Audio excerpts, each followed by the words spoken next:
Hey everybody, it's Jason Blaha here, and it's time for another Breakfast with Blaha. And today we're going to chat a little bit about the two variables that make it very, very easy to control gaining weight versus losing weight. And this is also the solution to the hard gainer problem. And it's dietary fat versus fiber. And this is going to be quite simple once you understand it. All right. Essentially, when we describe healthy eating, in Western countries, America, so on, what's the focus of healthy eating? Like people say, oh, I'm trying to eat healthy. Well, usually what people think of as healthy, and even that includes in fitness circles, are foods that make it easy to lose body fat. That's it. That's what they mean. But that's not necessarily going to guarantee that you lose body fat, and it's not going to guarantee that you're going to be healthier.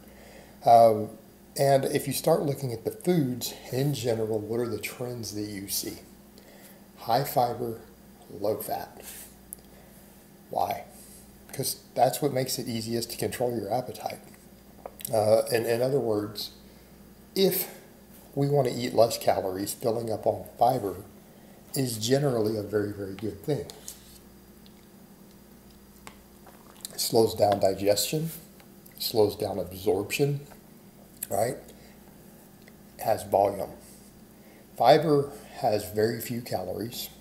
I'm not going to get into the math on that here, but certain types of fiber can be used more or less as calories because your body breaks them down. In other words, your gut flora can break them down into short-chain fatty acids, but that's already calculated into your calories on food. A lot of people don't realize that, though. When they start adding up foods, the carbs versus fat versus protein doesn't equal what they think their macros should equal. It's another reason I laugh at trying to count macros to the gram and then going back and checking your calories and realizing they don't add up. The food label's not wrong. It's usually accounting for the calories in the fiber that you can probably use. But the point is, it's a lot of food volume. Fiber creates more volume in your food. More volume in your stomach, more volume in your gut. And that's irrespective of which type it is, whether it's soluble or insoluble. And there are differences. But the idea is the same. It fills you up, right? Has volume that has very little to no calories. It slows down digestion and absorption of food. So again, the food stays with you longer.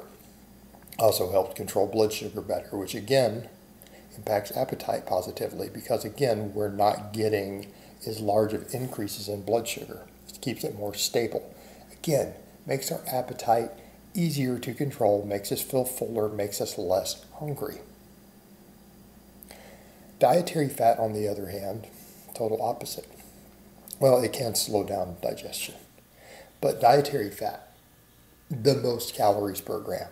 In other words, fat will have the most calories per volume of food that you can eat. Way more. And people say, what about sugary drinks? If those don't compete, they're not even in the ballpark of what dietary fat has for caloric density.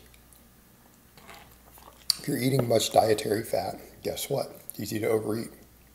We can set aside the fact that, storing carbs versus fat. I've covered that in detail already.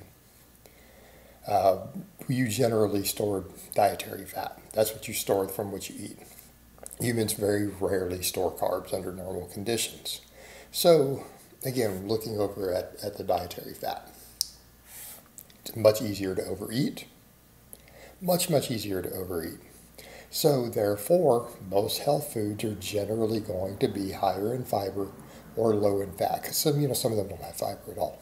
But you think of leaner proteins, what I'm eating right here. Fat-free Greek yogurt. Fat-free Greek yogurt. Great satiety food. Great weight loss food. Wouldn't recommend this for a hard gainer bulking. They need full fat dairy. So let's come over to that. Dietary fat. Easy to overeat. It is easy to overeat. It's the easiest thing in the world to overeat. Sorry, keto people, that's the reality. And, again, there's a reason so many people who are lifetime keto are still fat. right? Because they try to find all these hyper-palatable versions of this very bland diet that's intended to make you eat less due to less food variation. You get bored of your food. They love to mess with that and make all these keto treats and then wonder why they're still 60 pounds overweight after 3 years. Your calorie intake. Very high caloric density. All right, so if you're trying to lose weight, you're in a weight loss phase. If you increase your fiber, and the easiest way is to just add vegetables to your diet, right? More vegetables. Works great. You could do whole grains. Reduce your fat intake. Makes getting total lower calories in easier. Helps control your appetite through several pathways. It works. Great combination. It's what I'm doing right now. I'm 23 pounds into my cut. What about people who want to gain weight? A lot of hard gainers are created purely because of their fear of gaining body fat. Like a lot of hard gainers and quote-unquote ectomorphs are that way because they have a phobia of losing their shredded abs. That's part of it. Number two, a lot of them want to eat healthy. You take that with someone who already has a low appetite, and if you're skinny, you have a low appetite. You do not eat a lot. You perceive that you eat a lot. When you start tracking it, you find out that you don't. Anyone who really eats a lot laughs when they see the ectomorph talk about they eat a lot and they show it to you. No, they just don't eat. They don't eat. They don't like food. So they have to learn to eat. That's very palatable.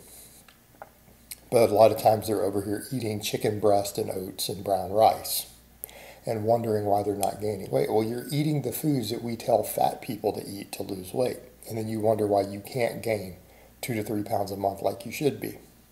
It's not your metabolism. That's not helping.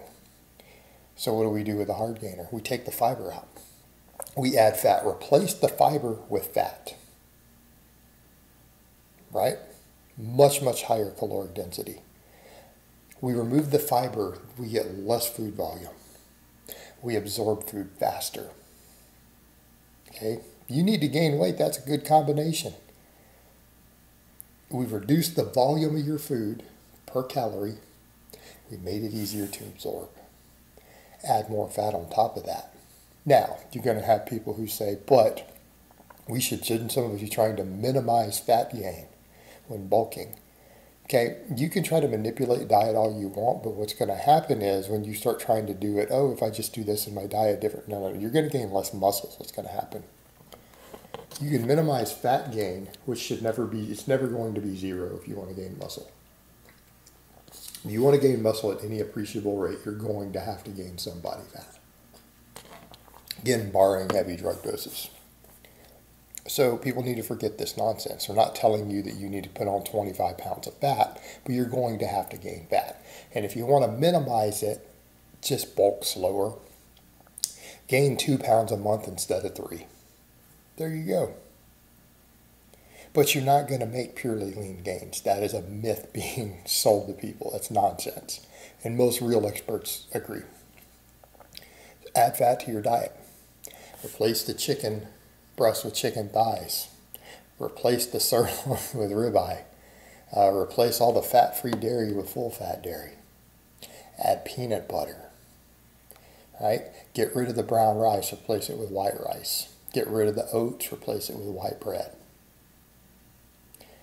This is how you fix a hard gainer. This is how we gain weight. This is how Americans gain weight. This is why Americans are fat. High-fat diet, low-fiber diet. That's it. That's a combination. Well, again, we could argue, well, highly processed, hyper-palatable, calorically dense foods. We could make that argument, but that by itself isn't all of it. It really is high-fat, low-fiber diet. That's why we have an obesity epidemic. If you want to gain weight, and remember, gaining muscle requires you to gain weight. It is a requirement. You're going to have to do it. Follow the same trend. You don't necessarily have to sit around eating pizza and ice cream to achieve it, right? You can do it with relatively cleaner foods, single ingredient foods. It can still be done, but you've got to manipulate fiber and fat. That solves your hard gainer problem. All right, guys, but that's really all I have to say on that today. I hope it's been informative, and I will talk to you guys next time.